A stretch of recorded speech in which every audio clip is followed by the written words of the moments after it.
আসসালামু আলাইকুম। মির তৌফিক হোসেন স্বাগত জানাচ্ছি এনটিভির দুপুরের খবরে। প্রধানমন্ত্রী তারেক রহমান বলেছেন, বিএনপি যতবার দায়িত্ব পেয়েছে দেশ পরিচালনার, ততবার দেশের জনগণকে দেয়া ওয়াদা পালন করেছে এবং 12 তারিখের আগে যেসব ওয়াদা দিয়েছে তা পর্যায়ক্রমে পালন করবে বিএনপি সরকার। কুমিল্লার বরুড়ায় লক্ষ্মীপুর বাজার মাঠে পথসভায় অংশ নিয়ে এমন মন্তব্য করেন প্রধানমন্ত্রী। তিনি বলেন, 1971 সালের মুক্তিযুদ্ধের মতোই 2024 সালে দেশকে স্বৈরাচার মুক্ত করেছে দেশের জনগণ। প্রধানমন্ত্রী তারেক রহমান আরও বলেছেন, দেশের মা বোন কৃষকদের স্বাবলম্বী করার জন্য কাজ করবে এই সরকার। এর পাশাপাশি নারী পুরুষ ব্যবসায়ী সহ সকল শ্রেণী পেশার মানুষের নিরাপত্তা নিশ্চিত করতে হবে বলেও মন্তব্য করেন প্রধানমন্ত্রী। এ সময় তিনি আরও বলেছেন, দেশ পুনর্গঠনে সরকার একা কাজ করতে পারবে না, দেশ পুনর্গঠনে দেশের মালিক জনগণকেও সহযোগিতা করতে হবে। আমরা মওকুফ করে দিয়েছি সরকার থেকে। আপনাদের একটি দাবি হচ্ছে কৃষি বিশ্ববিদ্যালয়। আমি আগামী কয়েকদিনের মধ্যে শিক্ষামন্ত্রীর সাথে কথা বলবো এবং সবকিছু বিবেচনা করে আমরা উদ্যোগ গ্রহণের চেষ্টা করব। যত দ্রুত সম্ভব এই বিষয়টি আমরা চেষ্টা করবো ইনশাআল্লাহ বাস্তবায়ন করার জন্য। কিন্তু কথা একটা আছে, ধৈর্য ধরতে হবে। ধৈর্য ধরতে হবে। বিগত 16 বছর, বিগত 17 বছর যে স্বৈরাচার ছিল, এই স্বৈরাচার যেমন দেশের মানুষের উপরে অত্যাচার করেছে, নির্যাতন করেছে, গুম করেছে, খুন করেছে, মানুষকে গুলি করে হত্যা করেছে, মানুষকে গুলি করে জখম করেছে, একই সাথে এই দেশের মানুষের অর্থ সম্পদ তারা বিদেশে লুটপাট করে পাচার করেছে। জানেন তো নাকি? কাজেই দেশের মানুষের অর্থ সম্পদ লুটপাট করে পাচার করে দিচ্ছে। সেই জন্য এই মুহূর্তে দেশের অর্থনৈতিক অবস্থা চাপের মুখে আছে। সেজন্যই আমাদেরকে কষ্ট করতে হবে, আমাদেরকে পরিশ্রম করতে হবে এবং সেজন্যই আমাদেরকে ধৈর্য ধরতে হবে। আমরা ইনশাআল্লাহ জনগণের যে সকল দাবি, জনগণের যে সকল চাওয়া পর্যায়ক্রমিকভাবে ইনশাআল্লাহ আমরা বাস্তবায়ন করবো এক এক। কথা একটাই, আপনাদের শক্তি, জনগণের শক্তি হচ্ছে আসল শক্তি। আপনারা যদি বাংলাদেশ জাতীয়তাবাদী দলের পাশে থাকেন, ইনশাআল্লাহ আমরা দেশকে সামনের দিকে এগিয়ে নিয়ে যাব। দর্শক, এই মুহূর্তে কুমিল্লায় বরুড়া উপজেলার লক্ষ্মীপুর বাজার মাঠে রয়েছেন স্পেশাল করেসপন্ডেন্ট হাসান মাহমুদ। সরাসরি চলে যাচ্ছি তার কাছে। হাসান, প্রধানমন্ত্রী তারেক রহমান কি বলেছেন আমাদের জানাবেন। আসলে প্রধানমন্ত্রী তারেক রহমান এই যে বরুড়ার যে পথসভাটি অনুষ্ঠিত হয়েছে, কিছুক্ষণ আগে শেষ হয়েছে, এখনও মানুষের বহর রয়েছে এবং তার গাড়িও কিন্তু কিছুটা সামনেই আছে। এখান থেকে তিনি যাচ্ছেন শাহরাস্তিতে। সেই শাহরাস্তিতেই তিনি খাল খনন কর্মসূচির উদ্বোধন করবেন একটি, এবং সেই খাল খনন কর্মসূচির আগেই তিনি এই প্রথম, অর্থাৎ সকাল থেকে তার এটি প্রথম কর্মসূচি অনুষ্ঠিত হয়েছে।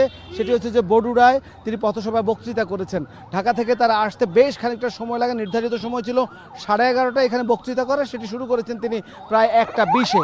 অর্থাৎ এই দীর্ঘ সময়ে, দীর্ঘ পথে তাকে অভিবাদন জানাতে মানুষের যে জটলা ছিল, সেটি ভিড় ঠেলে তাকে আসতে প্রায় 2 ঘন্টারও বেশি সময় অতিরিক্ত লেগেছে। প্রধানমন্ত্রী তারেক রহমান যে কথাগুলো বলেছেন সেটি হচ্ছে যে তিনি বলেছেন যে বিএনপি সরকার প্রতিশ্রুতি অনুযায়ী কাজ শুরু করেছে এবং পর্যায়ক্রমে সবই বাস্তবায়ন করতে তারা চায়।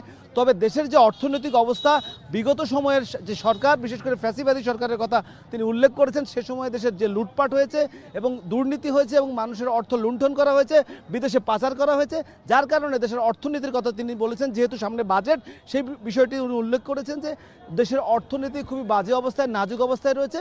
সেই কারণে তারা যে প্রতিশ্রুতিগুলো পূরণ করেছেন, তারা চেষ্টা করছেন সবগুলো প্রতিশ্রুতি পর্যায়ক্রমে, অর্থাৎ এখনই শুরু করেছেন তারা প্রতিশ্রুতি বাস্তবায়ন। ইতিমধ্যে ফ্যামিলি কার্ড, ইমাম মুয়াজ্জিন, পুরোহিতদের ভাতা দিয়েছেন, ফ্যামিলি কার্ড দিয়েছেন, কৃষক কার্ড দিয়েছেন, কিন্তু পর্যায়ক্রমে তিনি সেগুলো বাস্তবায়ন করতে চায় তার সরকার। তবে যে অর্থনৈতিক অবস্থা এবং বিশেষ করে বিশ্ব যুদ্ধ হয়েছে মধ্যপ্রাচ্যে, সেটিও একটি প্রসঙ্গ। সব মিলিয়ে দেশের অর্থনীতি এবং বিগত আমলের লুটপাটের কথা তিনি বারবার বলেছেন। সেই লুটপাটের কারণে দেশের অর্থনীতি যে অবস্থায় রয়েছে, সেই অবস্থা থেকে উত্তরণের জন্য তাকে সময় দিতে হবে, অর্থাৎ বিএনপি সরকারকে সময় দিতে হবে। পাশাপাশি আরও একটি কথা বলে রাখি যে বিএনপি সরকার মাত্র 3 মাস সময় অতিক্রম করেছে এবং 180 দিনের যে কর্মসূচি তারা নিয়েছে, বাকি আরও 3 মাস রয়েছে। সেই সময়ে তাদের অনেক কিছু দৃশ্যমান হবে বলে তিনি বলেছেন এবং সবাইকে তার সাথে থাকার জন্য বলেছেন, যাতে অর্থনীতিকে জোরদার করা যায়। জানছিলাম প্রধানমন্ত্রীর সফরের খবর। গণভোটের রায় বাস্তবায়ন সহ আরও কয়েকটি দাবিতে রাজশাহীতে 11 দলীয় ঐক্যের বিভাগীয় সমাবেশে কিছুক্ষণের মধ্যেই শুরু হবে। সমাবেশে প্রধান অতিথি হিসেবে উপস্থিত থাকবেন জামায়াত ইসলামের আমির ও বিরোধী দলীয় নেতা ডাক্তার শফিকুর রহমান। এছাড়াও জাতীয় নাগরিক পার্টি এনসিপির আহ্বায়ক এবং বিরোধী দলীয় chief whip Nahid Islam, LDP সভাপতি কর্নেল অলি আহমদ, খেলাফত মজলিসের আমির মামুনুল হক সহ 11 দলীয় ঐক্যের সিনিয়র নেতারা সেখানে উপস্থিত থাকবেন। গণভোটের রায় বাস্তবায়ন, জনদুর্ভোগ লাঘব এবং পদ্মার পানির ন্যায্য হিস্যার দাবিতেই বিভাগীয় এই সমাবেশ অনুষ্ঠিত হতে যাচ্ছে। 11 দলীয় ঐক্যের বিভাগীয় সমাবেশের খবর জানাতে সরাসরি যুক্ত হচ্ছেন স্পেশাল করেসপন্ডেন্ট সম সাজু। সাজু, সমাবেশে আসা নেতাকর্মীরা কি বলছেন? যেখানে এই সমাবেশ অনুষ্ঠিত হয়েছে এবং এখন থেকে 2:05 আনুষ্ঠানিকভাবে এই সমাবেশ শুরু হয়েছে। এখন পবিত্র কোরআন থেকে তেলাওয়াত চলছে। আমরা দেখেছি যে সমাবেশের স্থলে যে সভাপতি জামায়াত ইসলামের সহকারী সেক্রেটারি জেনারেল এবং রাজশাহী বিভাগের অঞ্চল প্রধান মাওলানা রফিকুল ইসলাম খান, তিনি এই মুহূর্তে এখানে উপস্থিত আছেন। আর রাজশাহীর জামাত এবং অন্যান্য 11 দলীয় শীর্ষ নেতৃবৃন্দ তারা এখনও এই সমাবেশ স্থলে এসে পৌঁছেনি।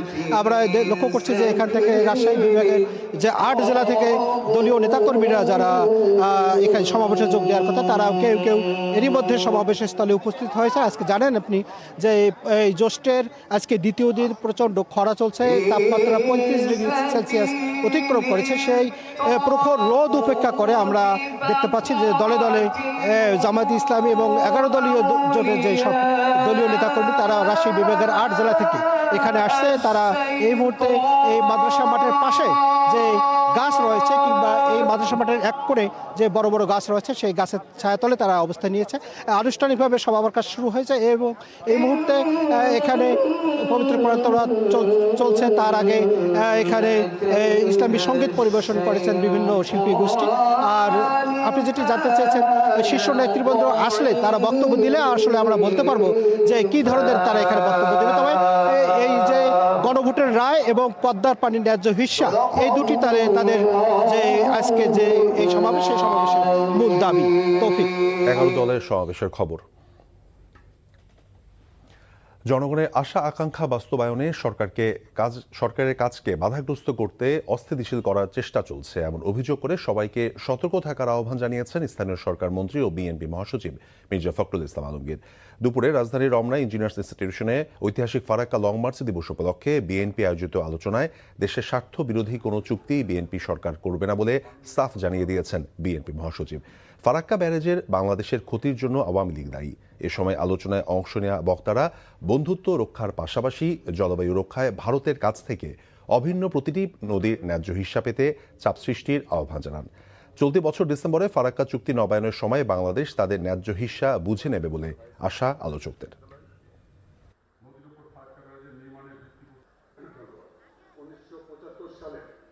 আজকে এই সরকারের বিরুদ্ধে কিছু কিছু শক্তি তারা কিছু অপপ্রচার চালাচ্ছে। শুধু তাই না, দেশের যে স্থিতিশীলতা আছে সেই স্থিতিশীলতাকে বিনষ্ট করবার পায় তারা চালাচ্ছে। আমাদেরকে অনেক বেশি সজাগ হতে হবে এবং শুধু সজাগ নয়, আমাদেরকে সংগঠিত হতে হবে।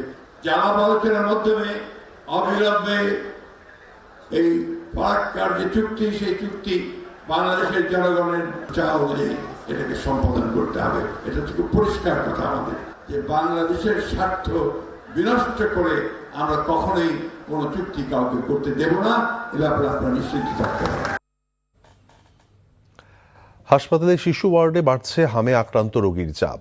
জ্বর, শরীরে লাল ফুসকুড়ি আর চোখ লাল হয়ে যাওয়ার উপসর্গ নিয়ে প্রতিদিনই ভর্তি হচ্ছে নতুন রোগী, যাদের অধিকাংশই 5 বছরের কম বয়সী শিশু। গত আড়াই দশকে কখনোই হামের সংক্রমণ 50,000 ছাড়ায়নি। এর আগে হামের সর্বাধিক রোগী পাওয়া গিয়েছিল 2005 সালে, তখন সংক্রমণ ছিল 25,934 জন। আর গত বছর হামে আক্রান্ত হয়েছিল 132 জন শিশু। তবে চলতি বছরের প্রকট আকার ধারণ করে হাম। 2026 সালে মার্চের 15 তারিখ থেকে এখন পর্যন্ত হাম ও হামের উপসর্গ নিয়ে হাসপাতালে ভর্তির সংখ্যা 50,000 ছাড়িয়ে গেছে। এ সময় হামে আক্রান্ত হয়ে মৃত্যুর সংখ্যা 451 জন। হামে আক্রান্ত শিশুকে হাসপাতালে আনতে দেরি হওয়ায় বাড়ছে জটিলতা। বিশেষ করে নিউমোনিয়া এবং শ্বাসতন্ত্রের জটিলতা শিশুর জন্য প্রাণঘাতী হয়ে উঠছে। এমন পরিস্থিতিতে আক্রান্ত হওয়ার সাথে সাথেই শিশুদের হাসপাতালে আনার পরামর্শ চিকিৎসকদের।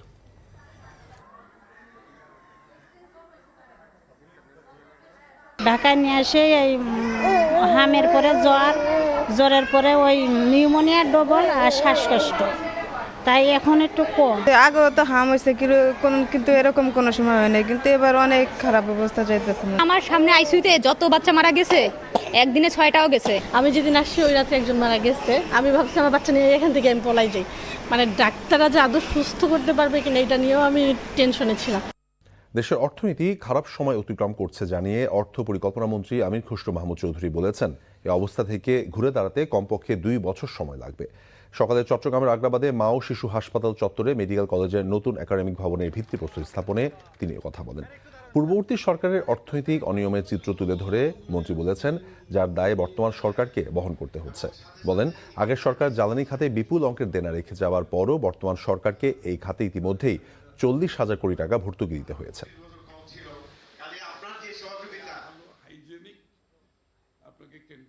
আমরা যেটা পেয়েছি বিগত সরকারগুলো থেকে সেটা মাইনাস মাইনাস এন্ড মাইনাস, এখানে যোগ কিছু নাই, সবগুলো ঋণাত্মক। এখানে তো এইগুলো আবার মেকআপ করতে হচ্ছে।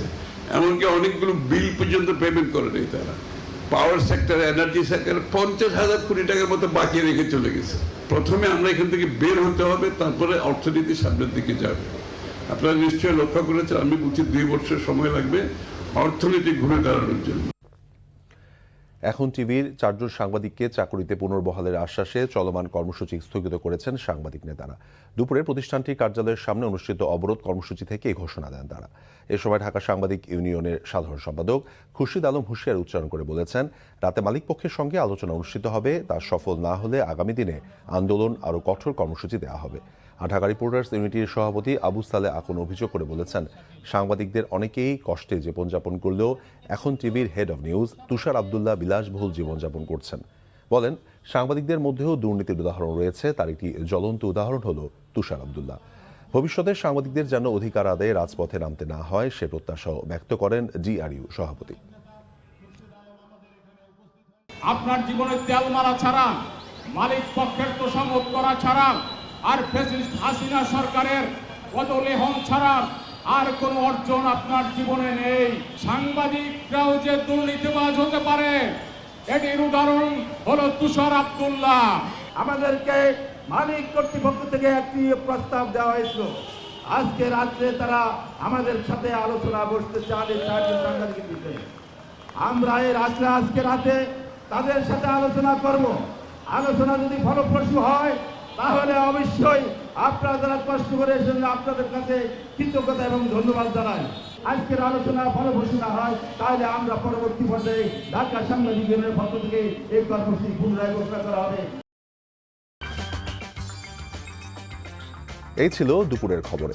এই খবরের ভিডিও সহ আপডেট জানতে ভিজিট করুন এনটিভি অনলাইন www.ntvbd.com। এছাড়াও এনটিভির জনপ্রিয় সব অনুষ্ঠান এবং খবরের আপডেট জানতে ভিজিট করুন আমাদের ইউটিউব এবং ভেরিফাইড ফেসবুক পেজ। 5টায় দেশের খবর দেখার আমন্ত্রণ রইল। ধন্যবাদ সবাইকে।